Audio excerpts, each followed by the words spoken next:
That's right. Mike Wilton, let's talk about this for a second. I met Mike about a year ago and have done a few projects with him, with his beer, in a couple shows and Sea to Seattle stuff.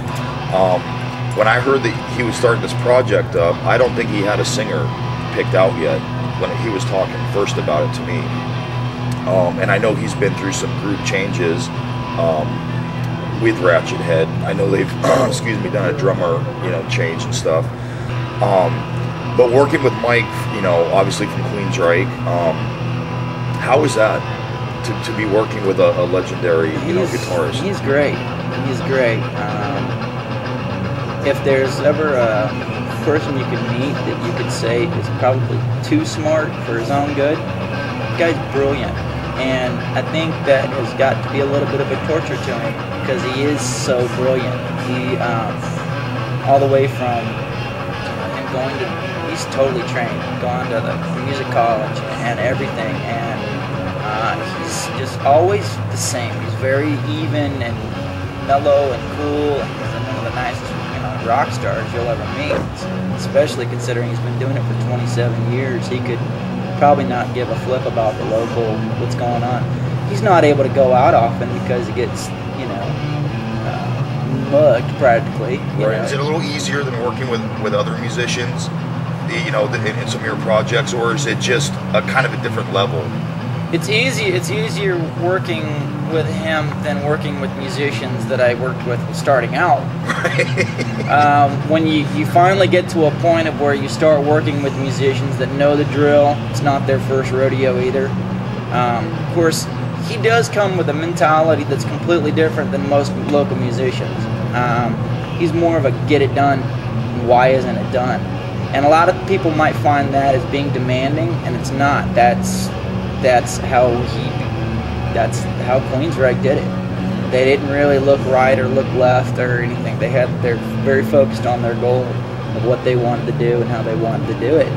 And that's an inspiration, because when you can, you learn a little bit about the way he is and how he interacts and how he gets things done. Absolutely. It's got to be a tremendous experience to just work with him and gain his experience and knowledge. And knowledge. I mean, it's not every day you get to sit down with a guy who's sold 16 million albums and been nominated for a few Grammys and stuff like that. So how did you get the gig with him? I've never heard that story.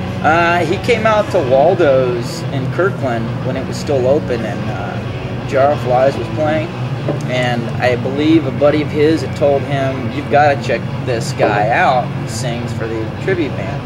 Well, I remember pulling into the parking lot, and he's getting out of his car, and somebody goes, "Yay, Jar of Flies," and he shouts out across the parking lot, "I hear it sounds like Alice in Chains." And that was kind of like the thing, and I saw him and I went, "Well, hey, thanks for coming, you want me to get you on the list?" And he was like, no, I know you guys are doing this to make, so he paid the door. Well, I mean, who does cool, that? yeah, That's cool. totally cool. And we were talking at that point in time. He knew he did not know me. And I'm rattling off like, any distribution companies? Any publicists? I'm really hungry, and he was just like, "Kid, just relax, just chill out." So anyway, I think what it was he's having a good time. He's in Kirkland, a lot of Queensryche fans in that area, everybody. And he said the turning point was when Jar of Flies did the Love Hate Love, and there's not any other tributes out there that do that song because it's really difficult vocally. And so we just killed that song, and that's when I remember seeing him in the back.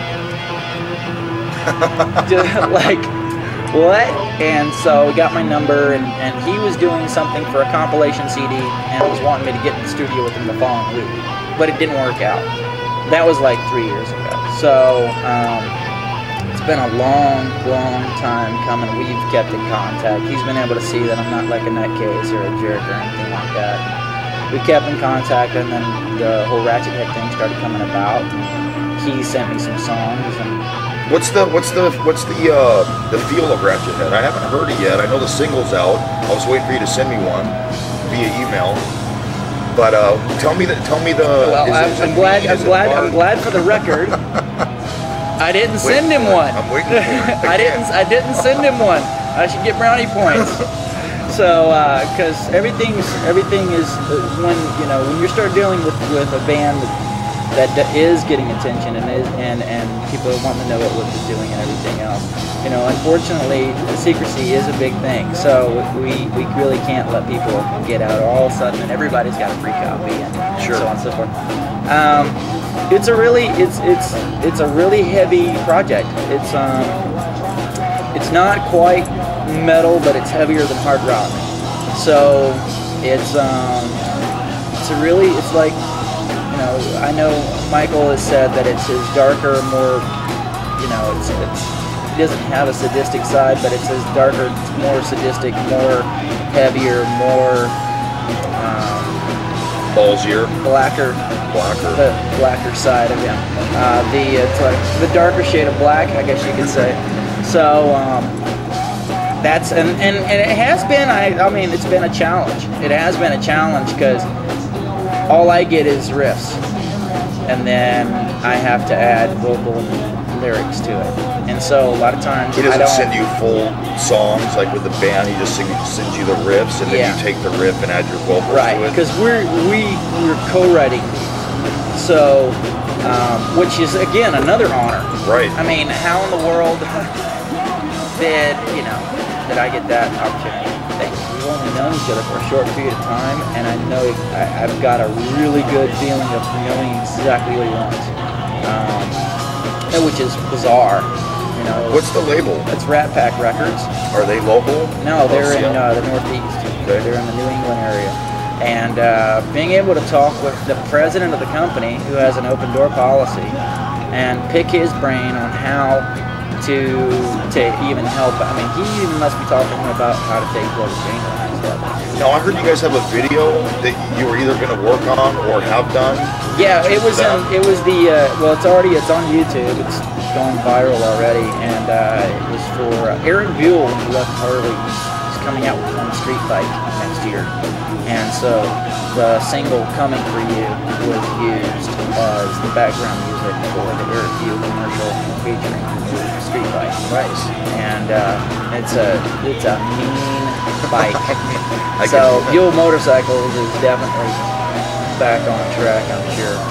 So I don't know, as whatever is going by, they have to space it out or whatever. I think it's probably some contract thing or whatever with Buell and Harley, but. We were just ecstatic to be able to be a part of that, get that opportunity. I mean, there's quite a few people you get a little like spiff? Buell. You get a little bike spiff out of the deal? Oh no, I wish. Not again. I'm not that guy yet. One day soon. Hopefully. One day soon, hopefully. Yeah. All right. I always ask this. I asked Gene Simmons this question, and he answered pretty cool. When was the first time you touched your first microphone or guitar? Who gave it to you? What did you feel? It's very interesting. A Presbyterian preacher in the middle of Texas, in the middle of nowhere, had a 1974 Ibanez Artist in his office. And he had a little PV amp with it. And I had never seen an electric guitar before. Because growing up, if we listened to anything with a beat, we would have been whipped until we bled. I mean, it was just, Anyway, that preacher sold me his 1974 Ibanez Artist Black Pearl Inlays and that amp for $75. What a deal. Yeah. And that was 1994. And I never looked back since then. Do you still have that guitar? I sure do. Do you still play it? The bridge is broke on it, so I just got to find a replacement. They don't make them anymore. But I was thinking about possibly doing like a Steve Clark version on it, get it actually with a built-in whammy, since it was a solid bridge, but get a built-in whammy like he used to do with his Les Pauls. Right.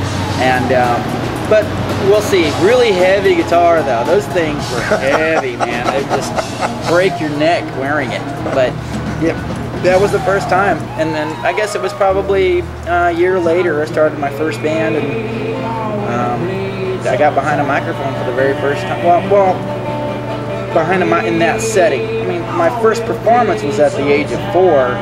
I sang at the funeral of a childhood friend who had been killed in a car accident, and I sang "Jesus Loves Me" or something at the funeral. So that was my first performance, and then all of my older sisters, they all would win singing contests and stuff in the Christian community, and so then all of us singing, and we were a very musical family. My mom played piano and so on and so forth.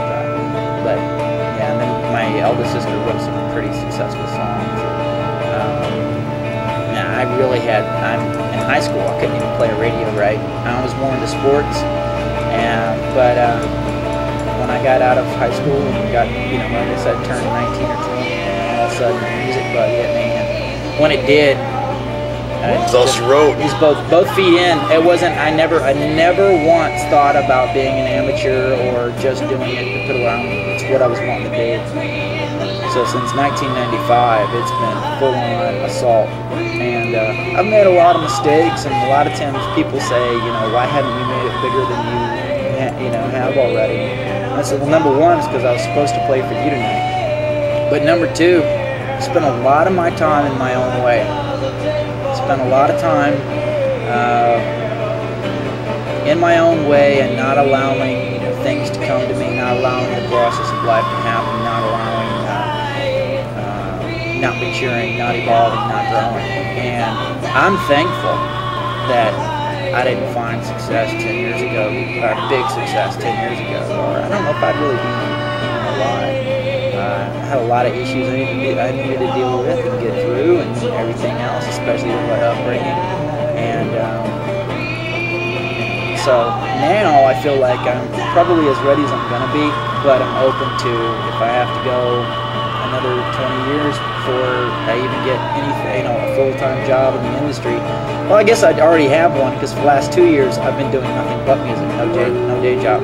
But being able to dream is alive. Yes, but being able to actually be, financially successful to where you don't really have to worry about a latte. That's the trick. That's the issue. And being able to do that is still a goal. And I always say that I'll die trying, because if I die trying, I'll never know failure. But yeah, got the guitar from a Presbyterian preacher, however ironic that is. My dad was Baptist, so I'm sure that, my dad probably thinks that preacher's still going to hell. But well, man, Rane, I really sincerely appreciate you doing the interview with us. The Seed Papers, we've been around for about a year, yes, and all these little things, little interviews. Mike Wilton's helped us out, yes, and now meeting you, hanging out with you, and seeing all the stuff you're going through with Mike, it's a pleasure for me, Awesome. And we're gonna keep up with you and keep checking out your shows, and we'll get you back. On another interview a little later. For sure. Oh, I would love to at any time. You call me, I'm here. All right, that sounds good. Sure Thanks a lot, buddy. You got it, buddy. Take care. You guys, Rane Stone, tremendous guy, great guy, hardworking, talent in the Northwest. Buy his stuff, Clover Jane, go see Jar Flies, Mike Wilton's Ratchet Head. We're all on Google. Just Google it. Get it. Peace, man. Peace.